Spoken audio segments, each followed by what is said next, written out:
Hey, good afternoon, everybody. My name is Jeff Andrews, president of Business of Childcare, and excited to have you join us and join me with a conversation over the next 45 minutes or so with Matthew Henry from TOOTRiS, and I'll have him introduce himself here in just a second.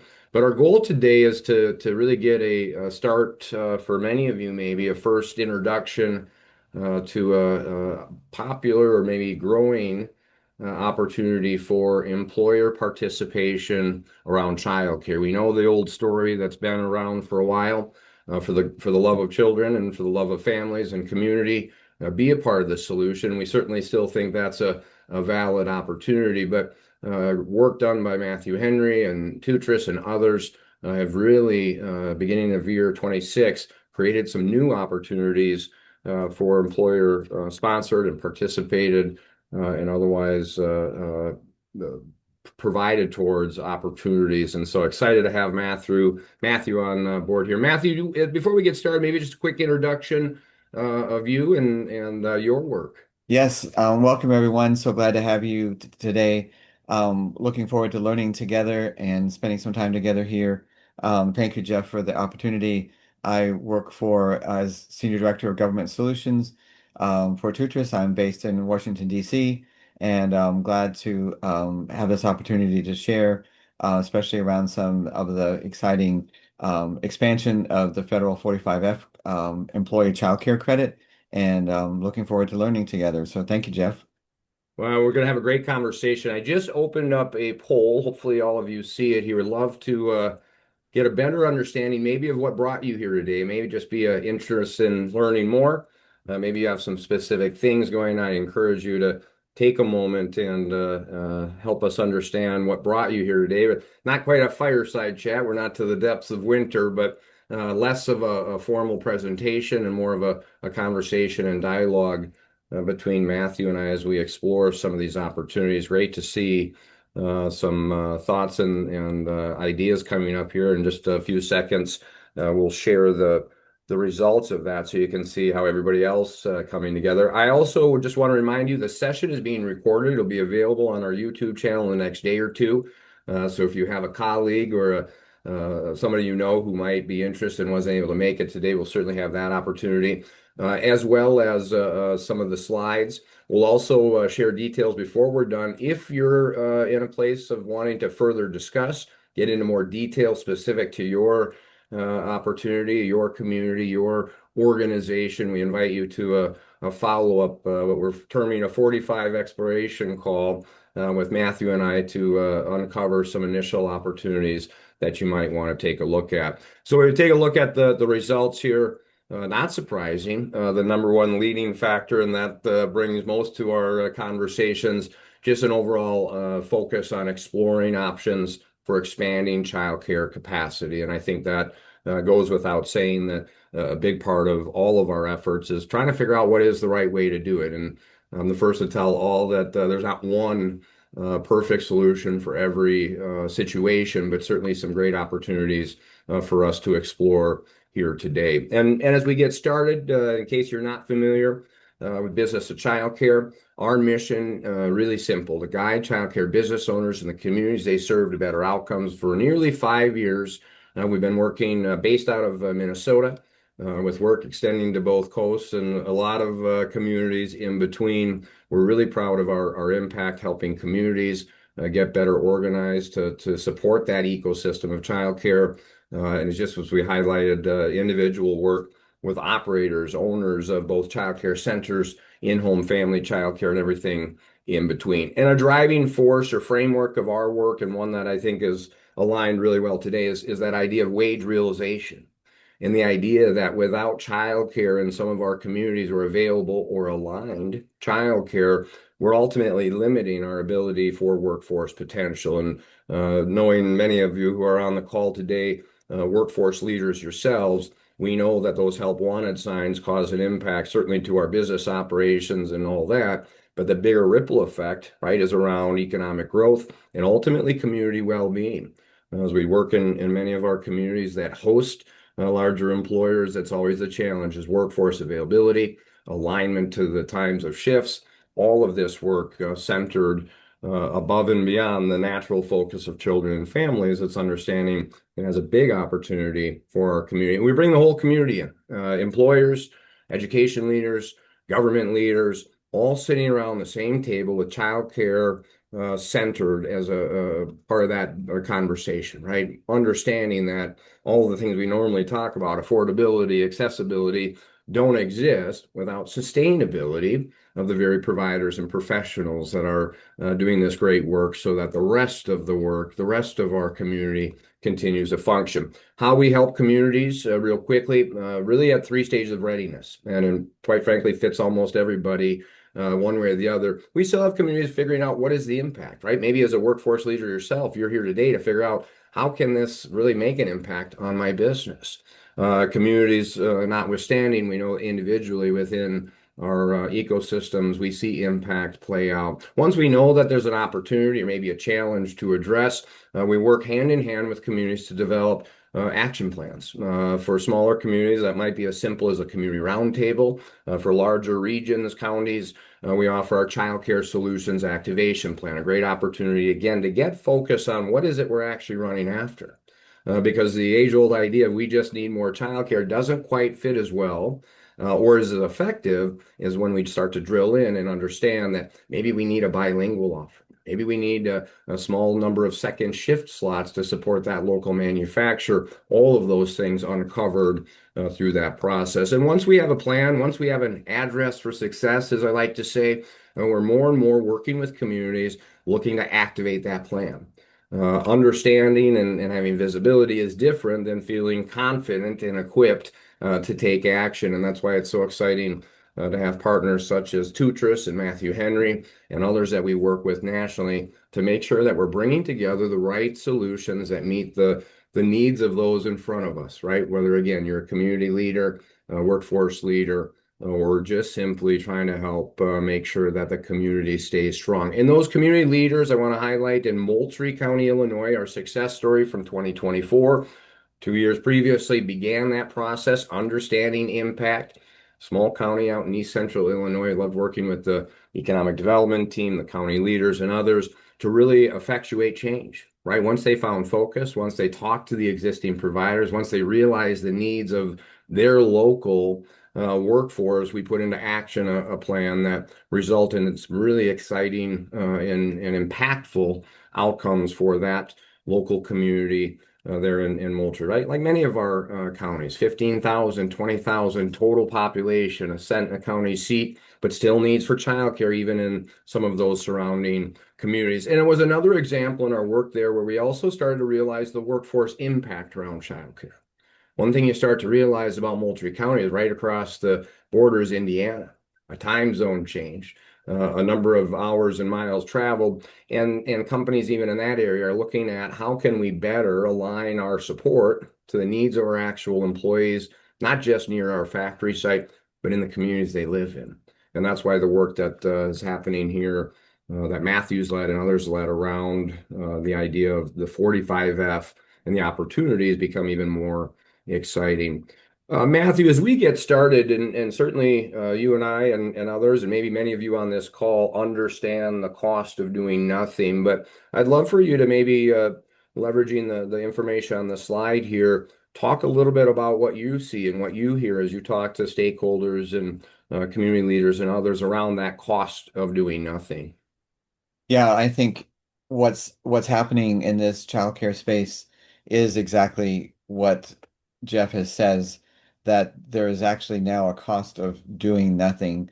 So that it's become an imperative. So it's very important that the numbers and you see the numbers here, there are numbers that have been very, very tested and very understood. So, the average annual cost per working parent. One of my favorite is the graph over there on the right that says gives the child care versus health related absences. I know as a manager in my life and managing people, you get the call, hey, I've got a doctor's appointment, I'm sick, and so forth. So the average number of days that people miss work for the health related are 5, and it's kind of like when you aggregate that across your employers, or as an employer, you aggregate that across all of your employees. But if you look at and the slide will come here in a second again, but if you look at childcare related, that's up to 11. And that's just huge. I mean, that's twice the absenteeism of health issues. So this is critical. And as Jeff said, we work with employers across the United States. We hear the stories of incredible changes to their absenteeism, to their retention by offering childcare benefits. So very excited to see that, and it's very important to understand that if whatever you can do, even if it's something, it's better than not doing nothing. Absolutely. And I just threw up another poll. Trust me, we won't do too many polls here, but curious for the audience's input on what is that limiting factor to taking action. We know that there's a lot of reasons, and childcare is complex as its own. And when we start to bring in others that are well-meaning and well-intentioned, what I've seen, our teams have observed, Matthew and your teams, sometimes it's the lack of confidence on what to do. Is the single most limiting factor. The second becomes often where to actually take action, right? And I think that's what we're going to spend some time here as we move through the time to talk about some real scenarios. Where could you actually wake up tomorrow and start putting some focus on it, right? Because theory and understanding and continuing to admire the challenge before us, obviously, not our best opportunities to move forward. And so as we see some of the interaction from the group here, I'll give you a few more seconds here if you want to get a vote in. Starting to see a pretty straight consensus around that limited capacity to manage, uncertainty about the model, all of the things that we think about and probably are exposed to on a fairly regular basis as our real challenges, right? Even the lack of consensus among leadership or partner organizations, we know can become a limiting factor. And that's why I was excited to have Matthew join us this afternoon, and why we're excited to continue conversations even after today to talk about real actual application, real deployment of opportunities, and moving from theory and ideas and sheets of paper with scribbles on it to things that we can eventually celebrate a grand opening for. We've talked, Matthew, a lot about the cost of doing nothing. We've more and more also been talking about the fact that maybe the lens in which we view this opportunity needs to shift as well. And the example before us is one of a more common theme around infrastructure conversations that we are leading with communities around the country that position childcare in the same lens as the roads that get us to our work, the utilities that power our facilities. Here in Minnesota, a cloudy, gloomy day, winter's on our doorstep, right? Got to keep that heat up. Even the water, and in many of our communities in rural America, broadband continuing to be a challenge. And what we're framing that conversation with those community leaders is maybe we've looked at it the wrong way. Or maybe there's another way to look at it, right? From an infrastructure investment, if you can create the space, just like we do public works buildings, just like we do all the other things that we call infrastructure, then enable somebody to come to the field and provide that need. Is that a worthy investment? And I think, Matthew, I'm going to have you here in just a second talk about the extension of that infrastructure conversation, now more specifically focused on employers and workforce. And I was just with a group of manufacturers here a couple of weeks ago, and we talked about just conceptually, we built our big factory, right? We have our main building that is the main production area, but any manufacturing leader will tell you that's not the only building on the property. We often have a receiving building for all the raw materials. We might have a finishing building on the way out and a storage buildings and all the other things that we often see on those manufacturing sites. And we posed the question to this group. We said, well, what if from an accounting perspective, we put another building, another investment on that factory? And you'd say to me, what is that building for? I'd say to be enable the very workers that you're desperate to have to actually come to work and be able to do what you need them to do. In essence, another investment in the overall success of that factory site. And Matthew, I think you heard it as well as I did. Suddenly our change in thinking started to occur because we build that building for the raw materials. It cost us $1 million. We don't get anything back out of it other than the ability to move the materials into the factory. Someday we don't necessarily sell it and get any money back. It's a sunk investment. And in this case, childcare is not a sunk investment, especially with some new and emerging ways to help make it happen. Talk a little bit, Matthew, about just broadly 45F, historically, maybe as a brief standard starting point, but more excitingly, the work that you've been leading with others to make the changes that are coming into effect here in just about 45 days. Yeah, and Jeff, if you could put up the slides, that would be great. Yep. I really, Jeff, the polls that we got, I think is interesting. The last poll, um, the three, it was almost an equality around three questions you ask: uncertainty about the financial model or return on the investment, limited internal capacity to manage the initiatives, and then lack of consensus among leadership or partner organizations. So 45F has been around since the 1980s, and the initial thinking was a employer could build a center in their facility. And I'll never forget, I was working with a company called Lotus, and that dates me a lot because if you ever heard of Lotus 123 and those software products, yes, I was in that era. But I was at their headquarters in Cambridge, and I'll never forget. I was in a meeting and one of the Lotus employees said, "Oh, just a second. I've got to go talk to my I got to go see my 2-year-old." And I was like, "You got to well, how are you going to do that?" And they're like, "Well, they're down the hall."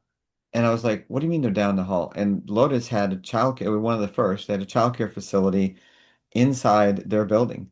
And I'll never forget going down there, looking through the window and like, oh, this is so cool. It's like, oh my word, it's like you can have your kids right here and so forth. And that was the beginnings of a lot of work in the 1980s, 1990s to encourage employers to have childcare centers. Now, that sounds great. It was a lot of life-changing opportunities were happening there with having your kids there from all the opportunities you had to have them there and have quality childcare. But as we know, that wasn't practical for anything but a very large Lotus type, huge company. And so what some of you had said in this poll, it's like the internal capacity to manage your own childcare center is just huge. So 45F hasn't morphed until just recently. So several congressional leaders have come together and on both sides of the aisle and added this rather large enhancement to 45F. So Jeff, if you could put the slides up. For some reason they keep disappearing. Um, so just this is a graphic of today up until the end of this year. The these are federal tax credits. So these are things that you can file against your federal liability for taxes. So currently, the rule that's been around since 2001 is up to $150,000 in tax credits on 25% of qualified child care spending. So that moves come January 1, and this is really exciting from our perspective, and I think you'll see this as well. But there are now two options. So if you're a small business, and small business is categorized as a business that has under 31 million revenue. So if you're a small business, you now jump to the ability to get $600,000 in tax credits up to 50% of your spend on childcare. So you think about that, for every dollar up to 600,000 that you spend on childcare, you get 50 cents in tax credits. That's huge. So that's, as you see, that's a $450,000 additional impact from where we are today to where we'll be come this new year. And then if you're a large business, you're over that 31 million threshold, then you're back at you get a half a million and 40%. So this is a huge opportunity.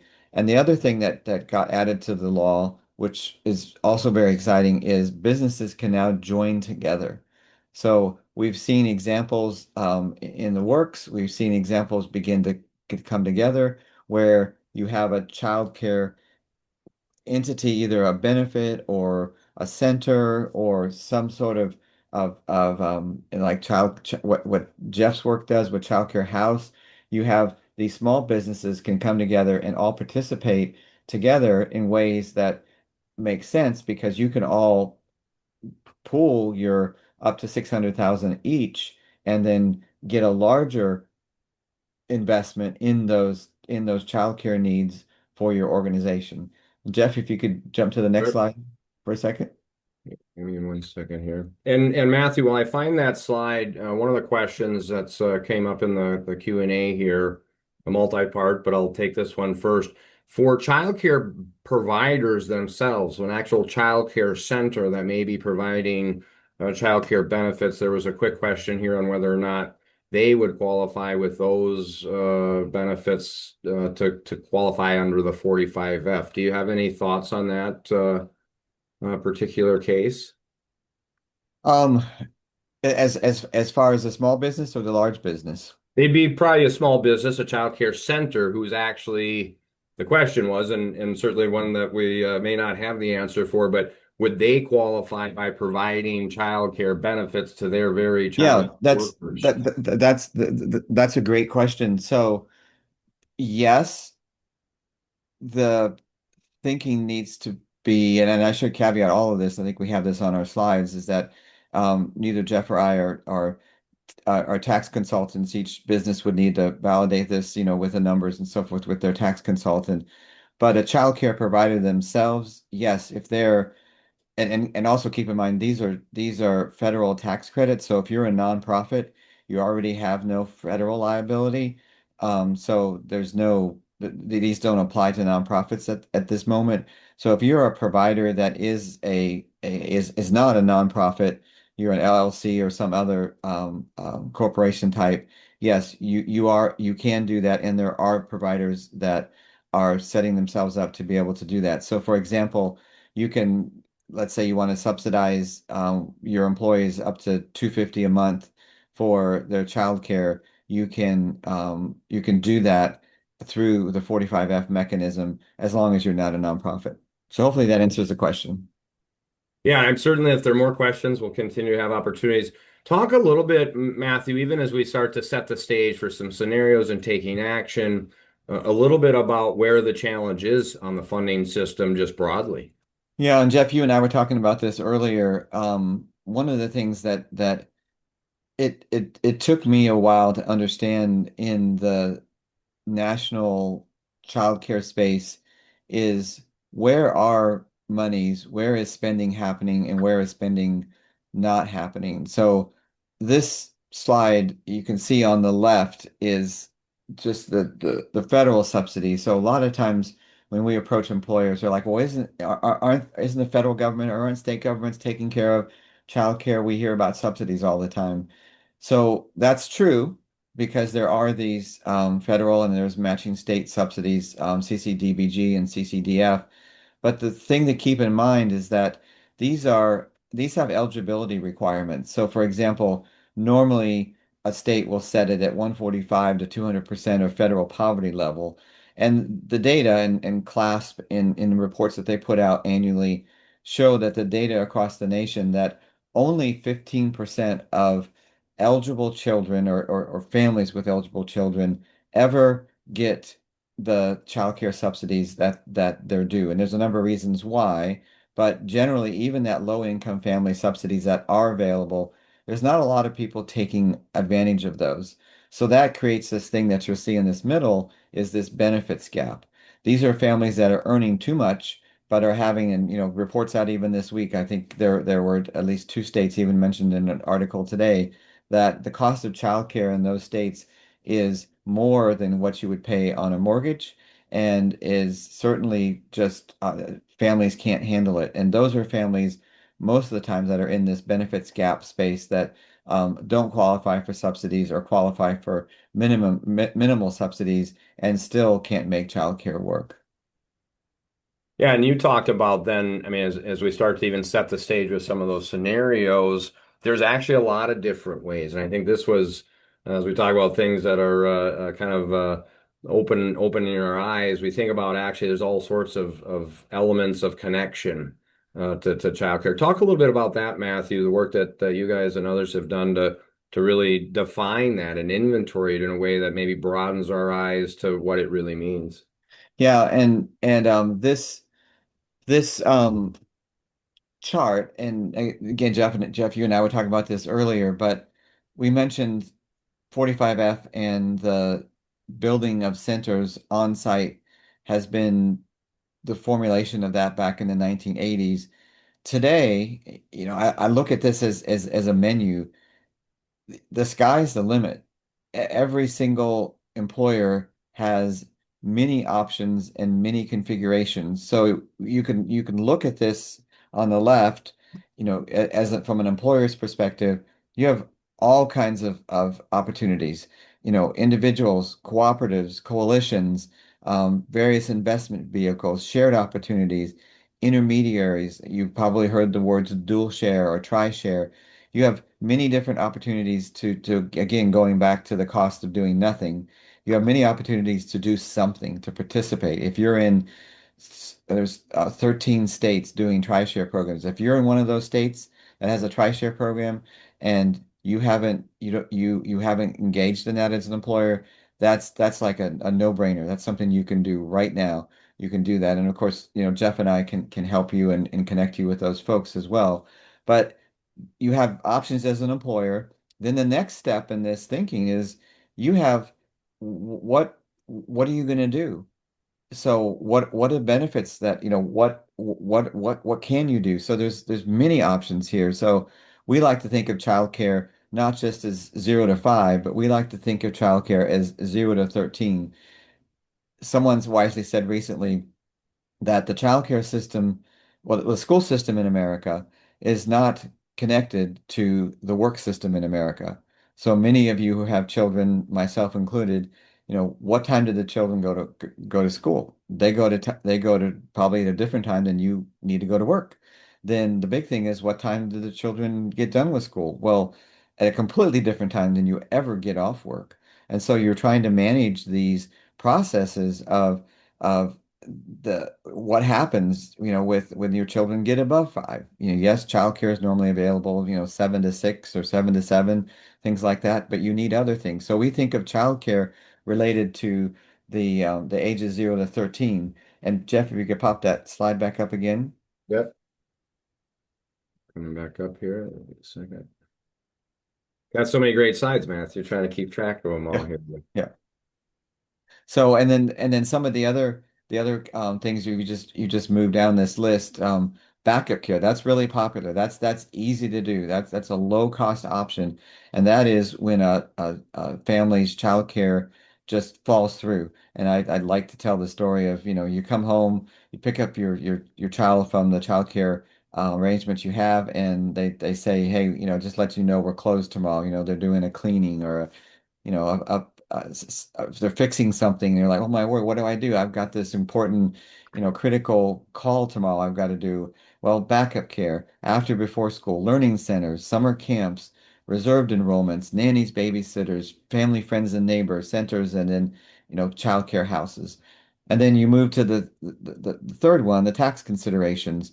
Every single bit of money that's moved from the employers to the childcare benefit space has tax considerations. Is the money pre-tax? Does the money add liability to the employers because now they're getting more money and it's considered a fringe benefit? What are the limits? What are the tax credits? We talked about those. What are the law requirements? You've got DCAP and DCFSA. You have this thing with TRISHARE called the TRISHARE General Welfare Doctrine. And then the most important part of this, and over at the right, are the incredible people that are doing the work here. They have various components. You have wait lists, you have sustainability. How are they staying open? How are they staying with their cash flow positive? Deserts. We like to think of deserts not just as there's not enough availability in a location. With employers, we think of deserts as there's not a childcare option for the need that the parent needs. You think of second shift, third shift. How many childcare options are there at second shift? How many childcare options are there at third shifts? Those are deserts. Cultural standards, non-traditional providers, and then of course the workforce, the teachers themselves. So when you think about this, there's all kinds of, I call this the child employer child care benefits equation. There's all kinds of options, all kinds of things you can do. And we would just encourage you, if at all possible, find something and begin that thing. Great. And we got a few more chats, I guess they call it questions from the audience, Matthew. One follow-up question. Does a business need to have a profit to get the tax credits, or is it refundable? Do you know off lens yet on that one? No, that's correct. That's what I had mentioned earlier with the provider question. So if you're a nonprofit, the currently the 45F tax credits are non-refundable. Now, 33 states and more are being added every day have state tax credits. Now, many of those are refundable, so nonprofits can participate. Now, there's also been some processes right now, these are just in states, it's not at the federal level, but where a for-profit is able to actually sell their tax credit to a nonprofit. And so there's some mechanics that can be done there to benefit the nonprofit. So good question. And to clarify, if you're a for-profit business, Matthew, but you don't show a profit in the year of the contribution, as it were, is that still the same as what you just said here? It's still a non-refundable? So it depends on your tax liability, but every not-for-profit owes some federal taxes. So you will benefit from 45F from the perspective of owing federal taxes. Now I know there are situations like with LLCs and so forth, you can claim like for the first 3 years or so many years, if you don't make any actual profit, you have less tax liability, but you will always have a tax liability. And also I should say that part of this is we're working with Treasury as we speak to see that the guidance that gets issued specifically um, has a component where a for-profit of all kinds will be able to receive some benefit from this 45F tax credit. So we'll know that here in the next couple of weeks. That's awesome. As we get to well, we're a little past the halfway point, let's talk some scenarios. You've done a great job on the team laying out some scenarios. Here's one that I know we had talked about earlier, maybe just at a high level, so we start to get our audience focused in on some practical applications of this. Talk about the example on the screen, Matthew. Sure. Yes. So 45F, the enhanced 45F now is in two buckets, a large and a small. And so this is a large transportation and logistics company, 19.6 employees. So they've decided to build an on-site facility, cost them 2 million. They're engaging a child care resource and referral agency. They're contracting with the provider to provide licensing, maybe some other things to help there. So their total investment is 2.1 million. So based on the calculations currently of 45F, their additional annual savings for this particular scenario is going to be 350,000. So you can see the comparison between the old rule. This would have maxed out for them at 150. So this is almost, I'm not good at percentages, but this is like almost tripling the tax credit that they would get back in this case. So this is just an example of how how much better or how much more helpful this 45F enhancement is going to be for large businesses. And what's interesting, I love about this example is, as you've highlighted during our conversation today, our natural thought as it relates to this has been facilities building. But what you point out here is really a share, so to speak, of that company's contribution to the local resource and referral. And Matthew, just real quick, for those who might not be familiar with resource and referral, what does that generally mean in maybe this application? Yeah, so the child care resource and referral system across the United States is an incredible network of folks that have been doing this for almost 50 years. They have been helping providers, they've been helping families, they've been doing what's called technical assistance, helping understand how to determine a quality child care, doing what's called enhanced referrals. Sometimes it's hard to find the care. And so this resource and referral process is very helpful in being additive to the an employer to make sure that there's that opportunity to make that happen. So yes, if you haven't contacted your local resource and referral, they're in just about every state throughout the United States. Very incredible opportunity to connect as well. And then you also showed in that example the fact that there was a contract provider. What is Yep. that? Maybe for the audiences, what might that mean in this example? Yeah, and that if they're building an on-site facility, which is what this scenario is saying, Jeff, I'm always excited about what you guys are doing, but that's someone like Childcare House that would be contracted with and provide the facility. There's cost to licensing. There's cost to making sure that they're the quality standard in the area. So if you're going to build a childcare facility on site or near site, then you're going to need to consider, not just the construction cost of the actual building and the land and so forth. You're going to need to consider the business or the business owner. So that business owner could be, we've heard scenarios where, when employers get involved in childcare benefits, I think it was just this week I was hearing a story where literally one of the spouses of an employer where the spouse that worked at the company was begin offering childcare benefits, and they said, "Oh, wow, I can start my own childcare business now because the company my spouse works for is actually going to be giving really good benefits to be able to help me help me open this or help ensure that I have a positive cash flow." So that part of this is needing to be included, and all of these are qualified benefits. And these benefits through the tax credit program are just tremendous to build capacity to ensure providers are well taken care of and can meet the need.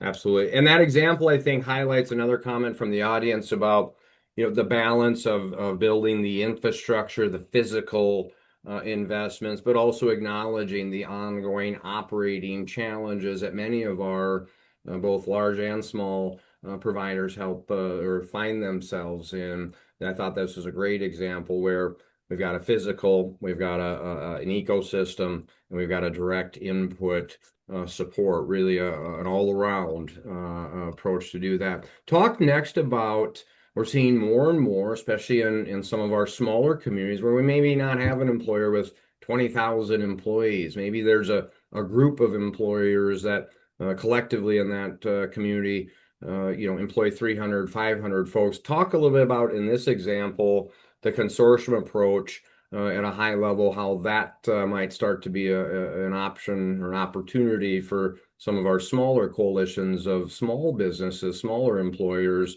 still be a part of being a part of that ecosystem boost.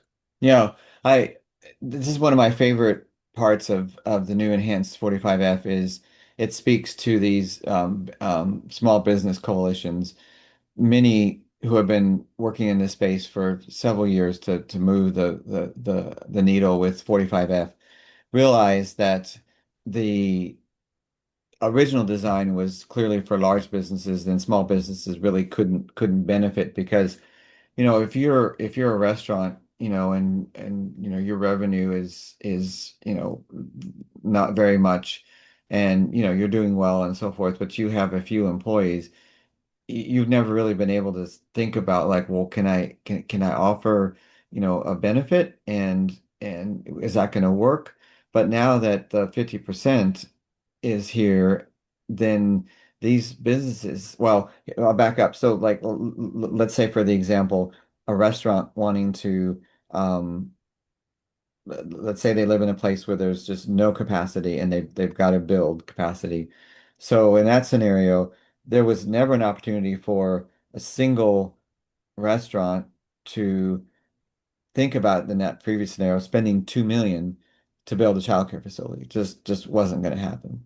But in these scenarios where these groups of businesses can come together, like we've got a restaurant and ag business, a hotel business, um, these three come together, then that becomes a positive scenario because yes, they can all participate because, you know, usually 20% of a business's employees need childcare. So if you've got 30 employees at this restaurant, 15 at this ag business, and 35 at this small hotel, then you're going to have maybe needs for a small family childcare center. So you all can come together and or these three businesses can come together and they can all decide together how much they want to invest and what benefit they're going to get out of that, if that's a reserved spot or something at that FCC. And then the other piece of this that I like is that and what's called an intermediary, and the law speaks about this intermediary. In this case, this is an example intermediary called 0 to 5. And as a nonprofit, they can help make this happen. They can bring all the people together. And then, let's say the financial contribution is just for easy talking purposes is 30K for, say, each of the businesses. And that business, then the claim that they get is 15K. So that 30K becomes only 15K for making this happen. And so everybody wins in this scenario. And I love how you bring that up and point that out because that's been our experience and those on our team and a lot of community discussions is a willingness and a desire. It's just in virtually in a community in Western North Carolina that just did a big coffee or a coffee breakfast drop for the local providers and as a result they had businesses, small businesses saying, where do we write a check? We love this. We love, didn't even realize all of this. What I think you're highlighting a big change that certainly we've heard appreciation for is the employer themselves doesn't have to be the executor, so to speak, of the strategy or the Exactly. own the piece. They can give it to, in this case, the 0 to 5 organization, let them do the heavy lifting and maybe align to what they do best and allow the employer to still be a participant. Seems like a great win for some of our Yep. smaller businesses as Yep. well. 100%. And so it's something to think about, and our goal today certainly was not to go through all of the technicalities of every possibility, and certainly every audience, every company, and every community has its own set of conditions and parameters, and as Matthew showed, the big menu of even interest areas of focus, and I think that's the big message. Another message from an audience member is, how do we further help the business community, even the broader community, understand the real burden that our professionals carry every day, often without ever a notice of it, often behind the scenes, but in a way that, does impact. It seems that this is just one more step forward that loosens up the opportunity Mhm. for others, and in this case, the workforce, to really invest in what helps their businesses run even better, right? Employees show up because they got good child care, their kids are in a safe place. I don't know, they show up, they're probably better. The studies would indicate better performing because they don't have that back of the head of where's little Johnny today? Mhm. Where was he Yep. yesterday? And so it's another great way to bring our communities together. And business of childcare, certainly we've been talking about with excitement, and as we continue working in communities, our own opportunity with Childcare House. And Matthew mentioned it briefly for a second.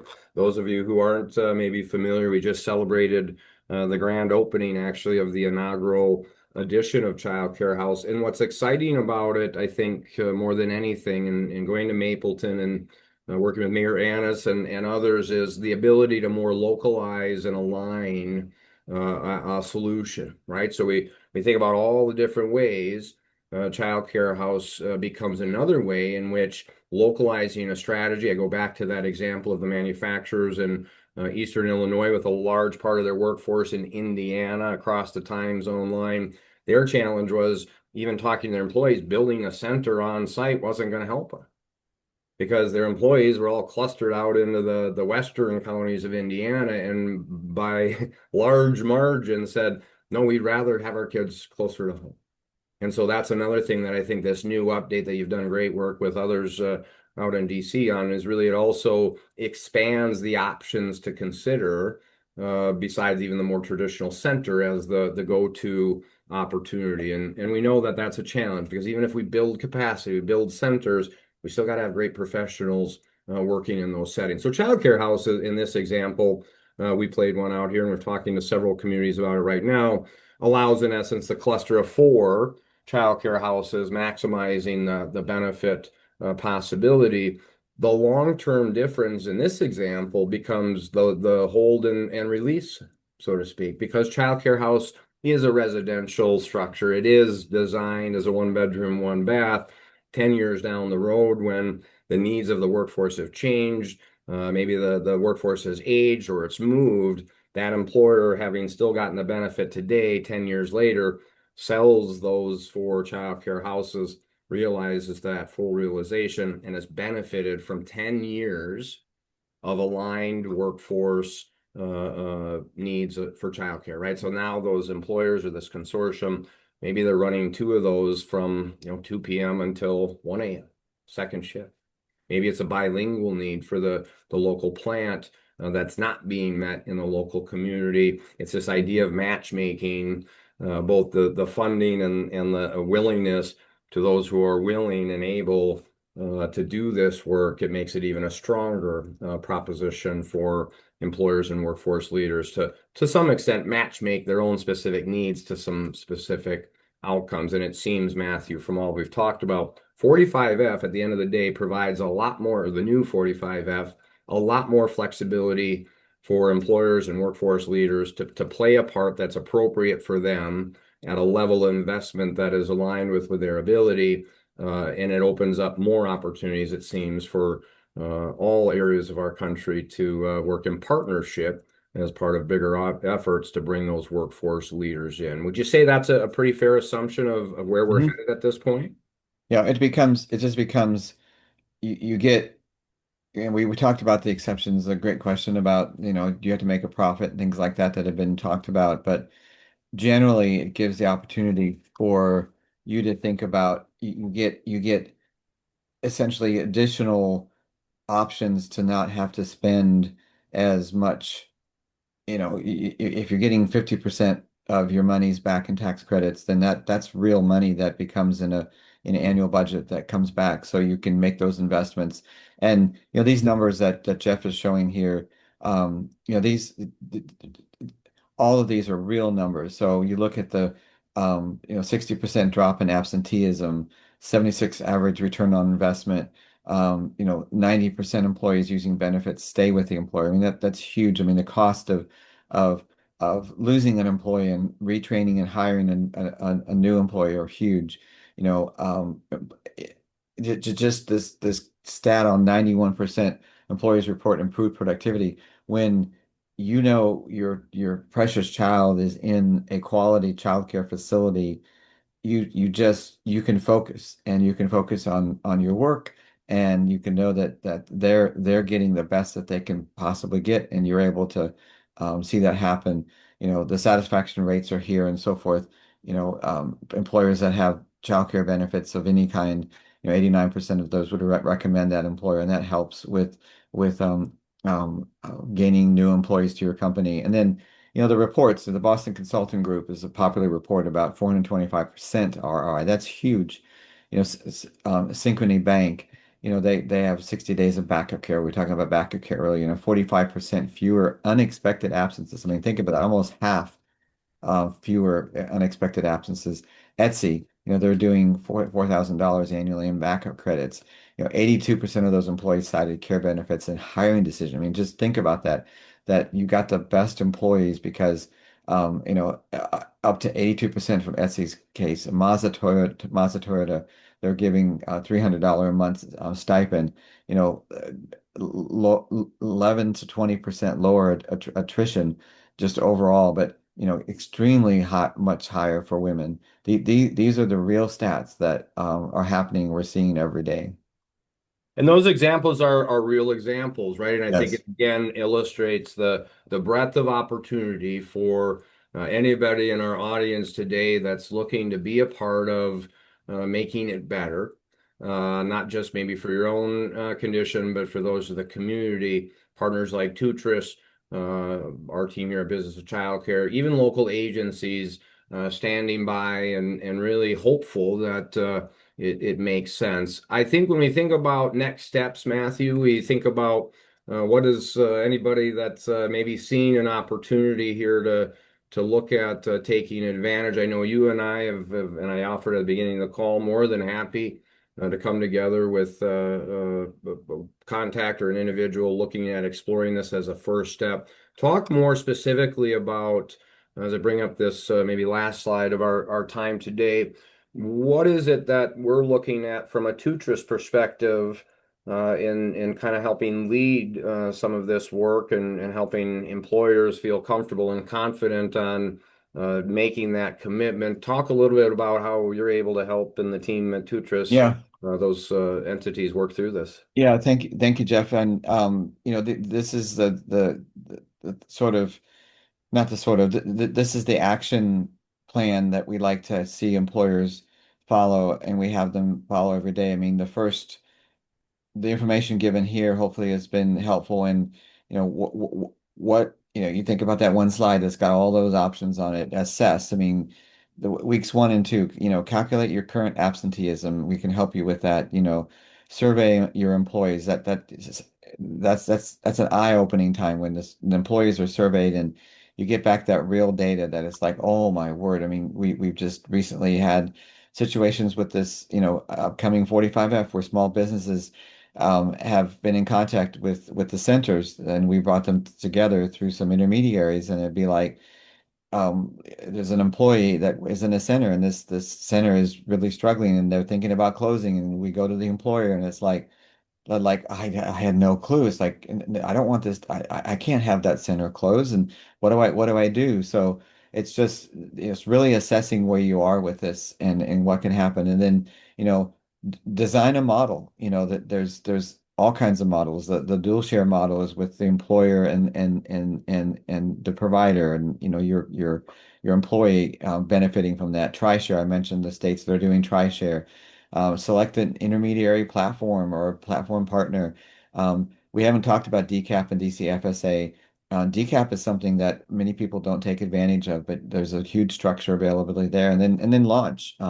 We can launch this quickly to get something up and running, and that's sharing the benefits. And by the way, the childcare benefits currently, unless you're tapping into DCAP or DCFSA, they don't revolve around like this. A lot of people are finishing their open enrollment. Um, that they can be implemented anytime. So there's not any consideration around like a cafeteria 125 plan. These are just benefits that can be launched at any time. And then you can start measuring the absenteeism and the higher productivity, and then just continuing optimization.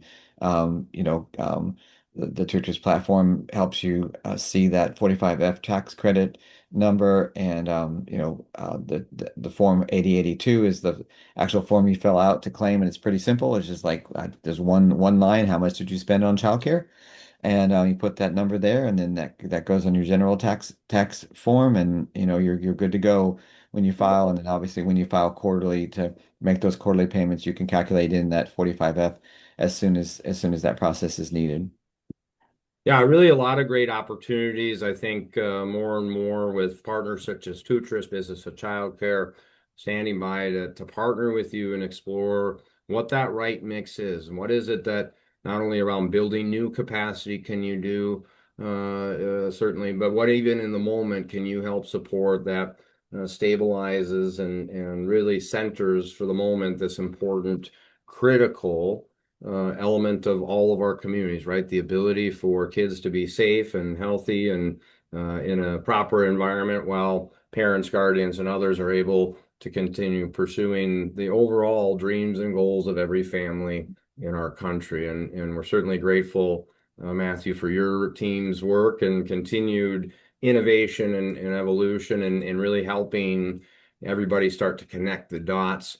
Certainly our team at Business of Childcare excited to continue working with communities even beyond 45F and really looking at broadly what is the benefit of investment in childcare. And that is often the physical infrastructure, but as an audience member pointed out, how do we continue supporting our existing centers and family providers and parents and families that for the nature of the work that we're doing, human labor intensive, having the right human labor our biggest cost as child care providers. And that's the thing that sometimes also is overlooked as parents, that we appreciate that Miss Susie or Miss LaShonda or whoever it is there consistently Monday through Friday or whatever it is. That only happens when that center director, that operator is able to, ensure a meaningful output and outcome from a workplace perspective as well. And so, as we talk about a lot, it's a whole community effort. This is one more opportunity for our workforce leaders, our employers to find an additional meaningful benefit beyond the one that I often hear about, Yep. which is we're good community stewards. We're here to help. We know that our employees benefit from childcare. Matthew, for anybody else, as we wrap up today, any other last thoughts or something for folks to take away as they maybe begin even evaluating these opportunities? What would you say to that employer leader that's got an opportunity, but maybe not sure if now is the time? Yeah, I think we'll go back to how we started this. What's the cost of doing nothing? And that's a high cost. And so hopefully we've given you enough thought pieces, ideas to encourage you to do something. And, I always like when on these webinars to ask people, you know, what when we push in meeting on our side and you push leave on your side, right now, put in your head, what are you going to do? And there's lots of options there. Talk to your HR person, decide to connect with one of us, and I know Jeff will do a follow-up here. Um, Plan for that. That's something because it's critical. And we didn't talk about this part of this, but we know that the human brain has the most development between ages 0 to 5. And I always like to think of childcare professionals as brain engineers. And I also think of them as generational changers. So each one of you, no matter what position you are in your organization, have the opportunity right now to make a generational change and be that change maker. Absolutely. Matthew, thank you again for joining me today and our audience. Thank you to TOOTRiS for the continued work that you're doing, helping lift up these opportunities to activate. If you have not sure of anything else to do as a first step, I encourage you to reach out to us. You can visit our website. You can find us on LinkedIn. A lot of thought leadership from our team and others and sharing. But the first step can be a phone call. It can be an introductory conversation where we can just get a level set of where things are for you and your organization, your community, or maybe just even as a first person to raise their hand and say, I want to help. We're happy to connect with you and have that conversation. Thanks again for joining us, Matthew Henry and TOOTRiS. You can find tootris.com, businessofchildcare.com. You'll find this recording on YouTube, our YouTube channel, if you want to share it with colleagues. And if you're interested in any of the slides or additional information, feel free to reach out and we'll make sure to connect you with that even as a first step before you have any further conversations. Again, thanks for joining us. Have a great rest of your day. And thanks for everything that you do, anybody on this call related to as a actual professional, as a supporter and advocate. Thank you for continuing to do what you do and continuing to run the long race as we continue to find options for children and families in the future. Have a great day.